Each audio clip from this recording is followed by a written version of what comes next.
Il s'agit tout simplement de se référer à la charte de l'olympisme, qui est l'organe suprême de l'organisation du mouvement sportif, et d'intégrer les principes de cette charte dans notre droit et dans notre code du sport.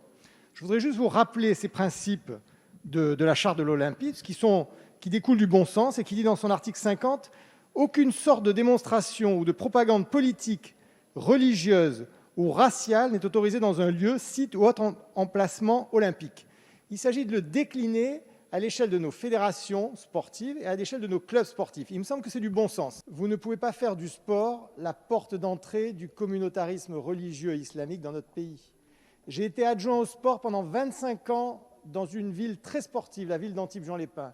Et j'ai vu à titre personnel, au cours des dernières années, comme dans certaines disciplines, certains clubs, pas toutes les disciplines, mais certaines disciplines, il y a un entrisme religieux et il y a un entrisme islamique. Et il est de notre devoir, nous législateurs, de mettre les barrières pour rappeler la charte de l'olympisme.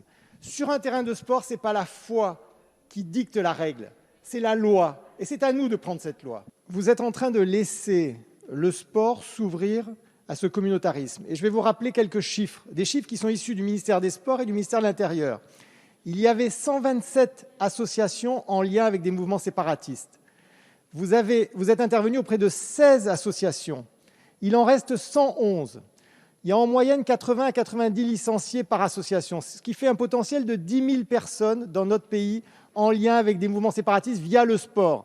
Ça devrait vous ouvrir les yeux.